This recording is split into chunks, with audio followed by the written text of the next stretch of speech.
My channel study with Kanchan ma'am. दोस्तों, आज हम अपने वीडियो में कोशिका यानी सेल की स्ट्रक्चर, कोशिका की संरचना के बारे में पढ़ेंगे। तो आइए बिना देर करते हुए हम कोशिका की संरचना के बारे में पढ़ते हैं। दोस्तों, स्ट्रक्चर ऑफ सेल, कोशिका की संरचना। कोशिका की खोज सबसे पहले रॉबर्ट हुक ने सन 1665 में की थी। रॉबर्ट हुक ने एक मृत कोशिका पर अध्ययन किया था। सबसे पहले इन्होंने किया था, इसलिए इन्हें कोशिका के जनक कहा जाता है। इसके बाद एंटोनी ल्यूवेनहॉक ने एक जीवित कोशिका पर अध्ययन किया था, लेकिन उनका नाम न रखकर सबसे पहले इन्होंने अध्ययन किया था, इसलिए रॉबर्ट हुक को ही हम कोशिका के जनक कहेंगे।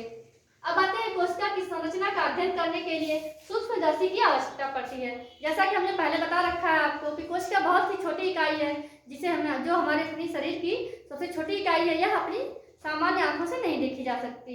इस छोटी सी इकाई को देखने के लिए हमें सूक्ष्मदर्शी यानी माइक्रोस्कोप की आवश्यकता पड़ती है। तो जब हम एक सूक्ष्मदर्शी से कोशिका का अध्ययन करते हैं तो पाते हैं कि कोशिका के 3 भाग होते हैं। कौन कौन से, आइए देखते हैं। कोशिका के 3 भाग हैं, कोशिका झिल्ली, केंद्रक तथा कोशिका द्रव्य। जैसा कि हमने बताया कि कोशिका के 3 भाग हैं। कौन कौन से?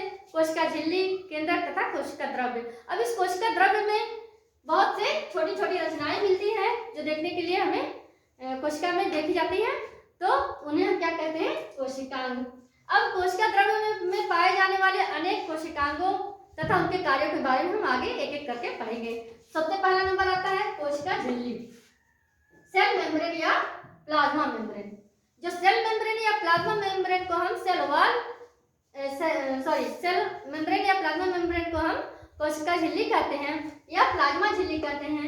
यह कोशिका के चारों ओर पाई जाने वाली एक परत होती है जो कि कोशिका को मजबूती प्रदान करती है। अगला आता है हमारा कोशिका भित्ति, सेल वॉल।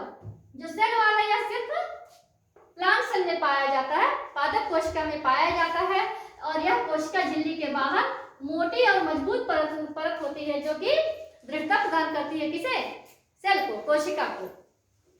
अगला आता है केंद्रक यानी न्यूक्लियस। जो केंद्रक है उसे हम इंग्लिश में न्यूक्लियस कहते हैं। यह न्यूक्लियस जो है कोशिका की वृद्धि तथा विभाजन करता है। अगर हमसे पूछा जाए कोशिका की वृद्धि तथा विभाजन कौन करता है या किसका कार्य है, तो हम सीधा सीधा लिखेंगे केंद्रक या न्यूक्लियस है जो कोशिका की वृद्धि करता है और इसका विभाजन करके इसके आकार और बढ़ाते हैं। अब आते हैं कोशिका द्रव्य। कोशिका द्रव्य को हम कहते हैं साइटोप्लाज्म, जो साइटोप्लाज्म में केंद्रक तथा कोशिका झिल्ली के बीच में उपस्थित जीव द्रव्य है। जो साइटोप्लाज्म है वह कोशिका द्रव्य कहलाता है, जो कि केंद्रक जो हमारा न्यूक्लियस है और कोशिका झिल्ली जो हमारी सेल मेम्ब्रेन है, उन दोनों के बीच में ही उपस्थित होता है क्या? साइटोप्लाज्म। इसे हम कहते हैं जीव द्रव्य। यह एक लिक्विड पदार्थ होता है, जो तरल पदार्थ होता है, जो कि कोशिका झिल्ली और केंद्रक के बीच में उपस्थित होता है। इसी में सभी कोशिकांग पाए जाते हैं। अब माइटोकॉन्ड्रिया। माइटोकॉन्ड्रिया यह श्वसन क्रिया में भाग लेकर ऊर्जा उत्पन्न करता है। माइटोकॉन्ड्रिया को हम power house of the cell या ऊर्जा गृह कहा जाता है। इसके द्वारा हमें जो कोशिका में श्वसन क्रिया में भाग लेकर यह ऊर्जा उत्पन्न करता है, एनर्जी देता है, इसलिए इसे power house of the cell कहते हैं।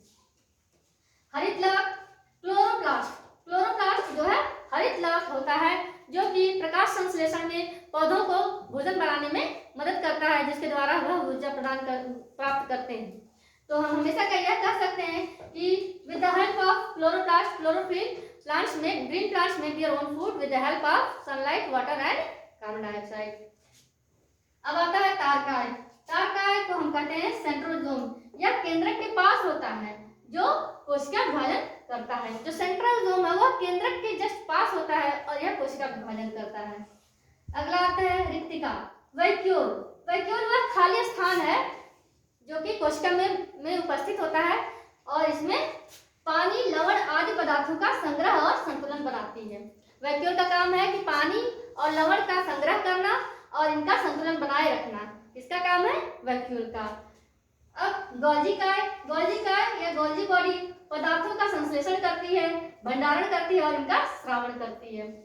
यह गोल्जी बॉडी जो है इसमें आती है प्लांट सेल में, हम डिक्टियोसोम कह सकते हैं इसे, और एनिमल सेल में तो इन्हें गोल्जी बॉडी कहते हैं। लाइसोसोम लाइसोसोम कोशिका में पदार्थों को पचाने का कार्य करती है।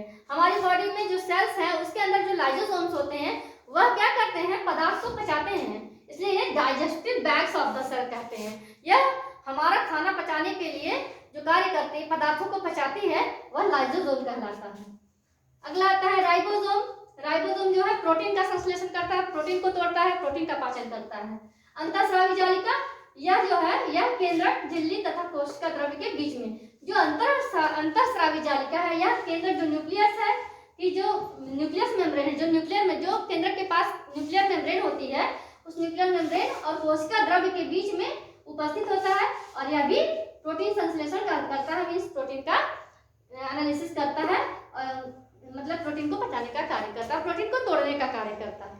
तो इस तरह आज हमने कोशिका की संरचना के बारे में पढ़ा तथा कोशिका के अंदर जो कोशिका झिल्ली, केंद्रक तथा कोशिका द्रव्य है, कोशिका द्रव्य में उपस्थित अनेक जो कोशिकांग है, इनके बारे में और इनके कार्य के बारे में पढ़ा। अगली वीडियो में हम अपने इन्हीं सभी कोशिकांगों को चित्र के द्वारा पादप कोशिका तथा जंतु कोशिका के बारे में अंतर स्पष्ट करेंगे।